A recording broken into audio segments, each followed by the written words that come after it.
2차 북미 정상회담은 합의 없이 결렬됐습니다.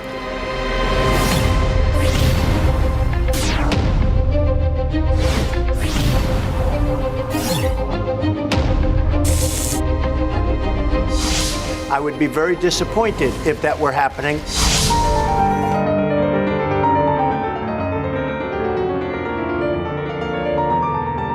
지금과 같은 미국의 강도적 입장은 사태를 분명 위험하게 만들 것입니다.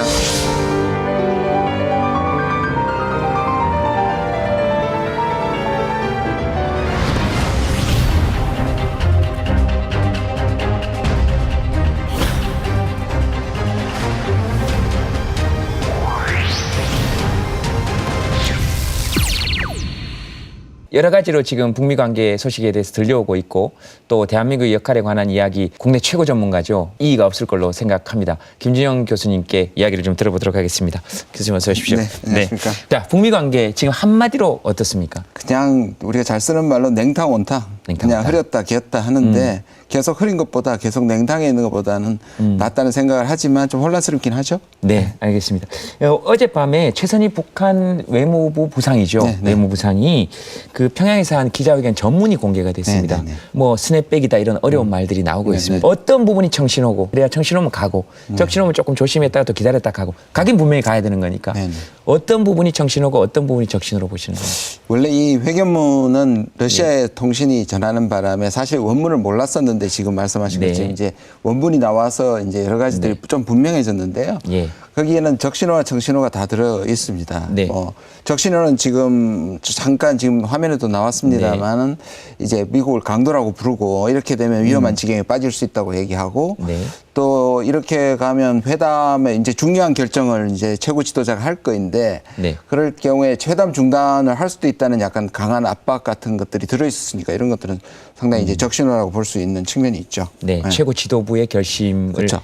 근데 아직 결심했다 이런 얘기는 없고. 그렇죠. 그렇죠. 네, 그거를 봐야 되겠네요. 그러니까 또 뭔가 이거는 이제 뭔가 압박이라는 거죠. 만약 그랬다면 예. 그걸 단정적으로 얘기했을 텐데 네. 언제 시기일도 안 밝혔으니까 네. 미국의 반응을 보고 하겠다는 것들이 숨어 있다고 볼 수 있는 거기에 거죠. 노란불 정도가 이제 하나 이렇게 적신호 속에 하나 정도 있다고 봐요. 근데 정신호 속에도 노란불이 있을 수 있으니까 정신호는 뭘로 봐야 될까요? 정신호는 아무래도 좀 갈라치기라 그럴까요? 예. 확실히 지금 분리를 하고 있는 거고 네.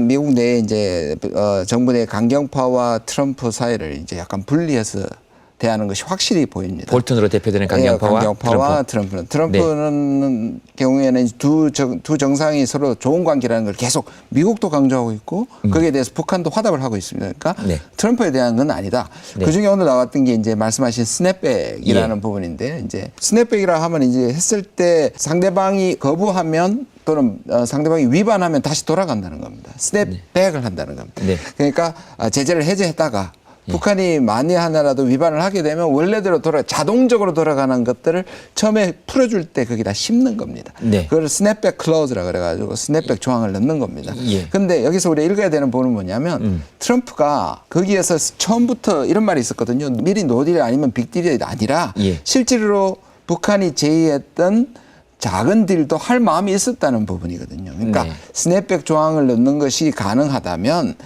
이거를 할 용의가 있었지만 옆에 폼페이오가 볼턴이 사실 막았다라는 부분으로 확실하게 입장을 다르게 하는 거죠. 네, 그러니까 트럼프 대통령은 뜻이 있었다. 뜻이 있었다. 뜻이 있었다. 하지만 강경파가 막았다. 네. 그래서 이 양측을 한쪽은 비난하면서도 그렇죠. 최고 지도부의 관계는 아직도 좋다. 해서 이게 지금 어떻게 봐야 될까? 노란불을 켰다고 봐야 될까? 아니면 한쪽에는 교차로 해서 청색을 켜놓고 한쪽엔 적색을 켜놓고. 그래서 그러니까 지금 말씀하신 깜빡깜빡거리면서 파란불로 갈지 네. 빨간불로 갈지 네. 그러나 그 버튼은 오히려 당신들한테 있다. 이렇게 네. 또 공을 넘기는 행위일 수도 있죠. 알겠습니다. 오늘 또 상황이 조금 바뀌었습니다. 보니까 비건 미국 국무부 내북 특별대표 그리고 북한 고위급 인사가 중국에 도착했다는 신호가 있는데 어떤 신호로 봐야 될까요? 근데 이 부분은 아직까지 좀 확인이 더 필요한데 예. 왜냐하면 지금 비건의 상대가 김혁철이거나 또는 뭐 김영철과 또는 이영호와 폼페오 이런 관계도 아니고 비건하고 지금 이수영이라는 얘기가 지금 나오고 있기는 한데요. 네. 그럴 경우에는 이게 과연 두 사람이 만나기 위해서 갔느냐 아니면 다른 목적으로 갔는데 또 실제로 만날 수도 있는 측면이 있고 왜냐하면 지금은 세상 만천하에 지금 미국은 빅딜을 원하고 북한은 스몰딜을 원하는 게 다 알려져 있는데 네. 너무 지나치게 공개적으로 만날 때 상대방이 부담스러울 수 있기 때문에 네. 비밀스럽게 만날 가능성도 있다고 보지만 조금 더 지켜봐야 될 것 같습니다. 네, 양측 다 국내 여론이라는 게 또 있고 그렇죠. 지도부 입장이라는 것이 있으니까 그러니까 북한은 스몰 딜을 통해서 나중에 빅딜까지 절차적으로 가자. 네. 지금 그렇게 단계적으로 가자고 단계적으로 가자. 그렇게 이해하면 됩니까? 네. 미국은 다 내놔라. 다 내놔라. 다 내놔라. 그렇죠. 다 내놓으면 주겠다. 네. 이렇게. 근데 아까 보면 말씀드린 것처럼 실제로 트럼프는 빅딜을 처음부터 원하는 게 아니다. 될 수 있는 지점이 여럿 있었는데 강경파의 제동 때문에 했다.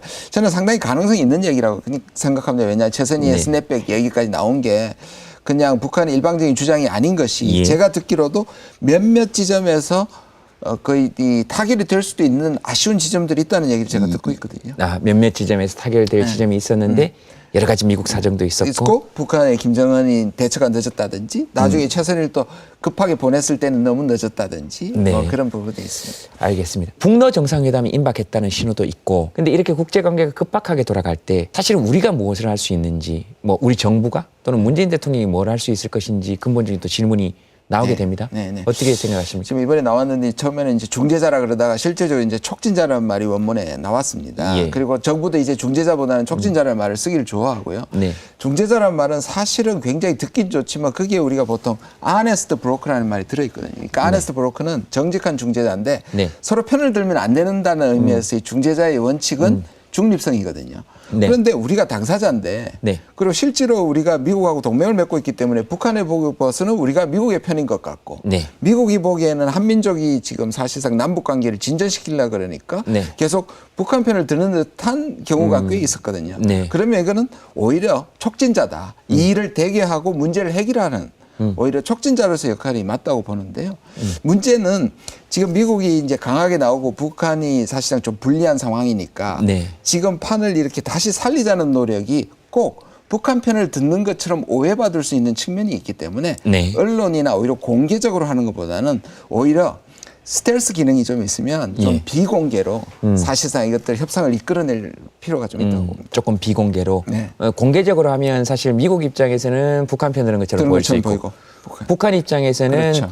저 한미동맹 하에서 저렇게 하는 거다 이렇게 보일 수 있고 또 국내 여론의 지지나 국내 여론의 향배도 살펴야 되고 삼중고긴 하네요. 그렇죠. 결렬됐기 때문에 사실상 이게 기싸움이 더 세졌기 때문에 그런 오해를 받기가 더 쉬워졌다는 것이죠. 네, 알겠습니다. 그러니까 물 밑에서 보이지 않게 작업하는 것이 굉장히 중요하다. 중요하다. 그 물 밑에서 할 수 있는 일이 뭐 어떤 게 있을까요? 비밀 특사를 보낸다든지 비공개 네. 특사를 보낸다든지 네. 아니면 전격적인 어떤 고위급 회담을 판문점에서 한다든지 네. 그것도 사실상 어떤 결실이 있기까지는 얘기 안 하는 게 좋고요. 우리가 네. 뭔가 미국과 그 지금의 서로 이제 타협할 수 없는 지점이니까 타협할 예. 수 있는 지점을 만들어서 양쪽을 설득시키려면 예. 그게 공개가 돼버리면 어느 쪽이 양보하는 게 그렇죠. 드러나니까. 그렇죠. 알겠습니다.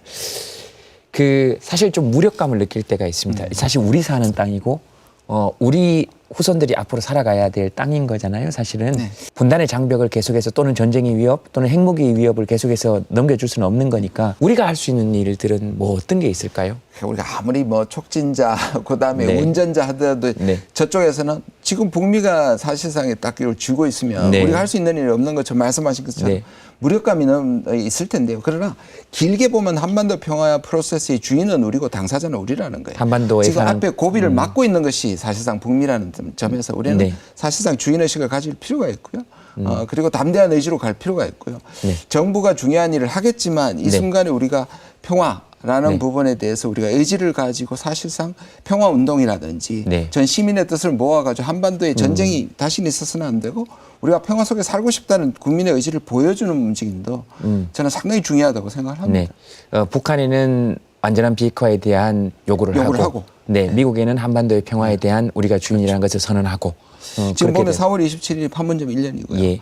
6월 25일이 이제 한국 전쟁이 있었으니까 한 예. 두 달간 네. 저는 우리가 시민들이 좀 마음을 모아가지고 평화를 기원하는 어떤 움직임을 보일 때도 됐다 뭐 이렇게 생각을 합니다. 예, 늘 고맙게 생각하고 있습니다. 네. 네, 베트남에서 이렇게 약간 눈물 젖은 그 안 눈물이 울었다니까요. 글썽이던 에이 아는데 고마운 마음을 담아서 저희들 드릴 수 있는 건 없고 신청곡.